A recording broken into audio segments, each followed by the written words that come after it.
One, I think feelings can be very deceptive. And I guess as a Christian, we don't live our life to please people, but to please God. So it made me think of pictures that Jesus painted of godly character. One was about family likeness.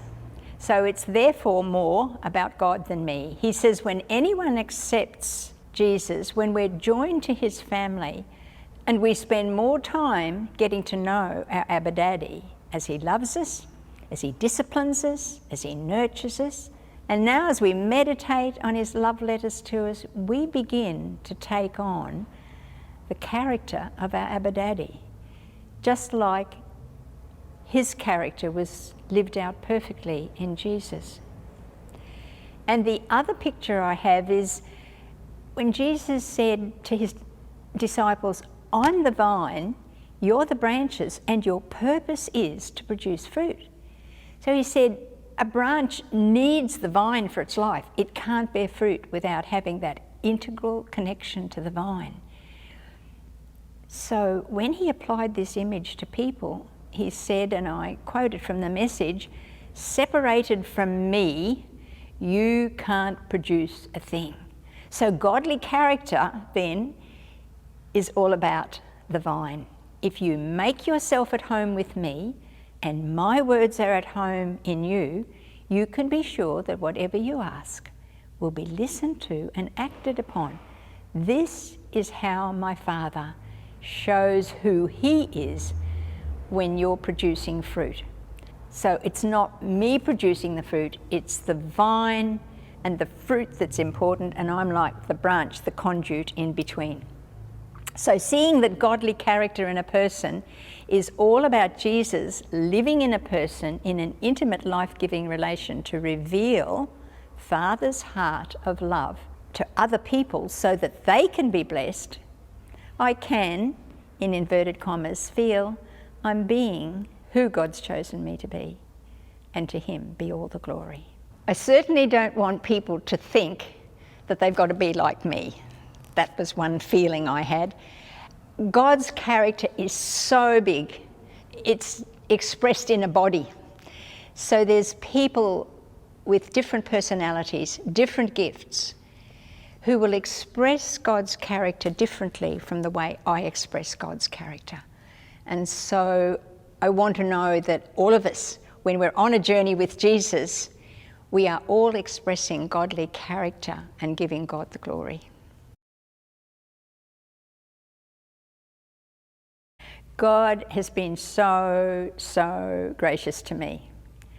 I can only leak God's love and life to others because, as the Apostle John wrote, he's first poured his love and his life into me. And how wonderful that is. He's forgiven me. He's restored me to my Abba Daddy. He's given me his Spirit to continue nurturing in me. And then he's also expressed that love by giving me great mentors, great role models. I had praying parents and praying grandparents. I've had devoted and very patient leaders and mentors who not only nurtured me in my relationship with Jesus, they would have given me opportunities to serve him within the church and the community, just like Jesus did with his disciples. So even though I've personally walked with Jesus as my Saviour and Lord from childhood, daily enjoying reading his love letters, getting to know him, communing with him, talking with him, enjoying time with him, worshipping him and serving others, I still stuff up. I'm still on the journey. I need his mercy and forgiveness every day. So how can I not walk alongside others on their journey, seeing them through Jesus' eyes, and have that privilege of leaking out his love and mercy to encourage them, just like Jesus has encouraged me. Well, thankfully, our Abba Father is truly a loving, wise Father.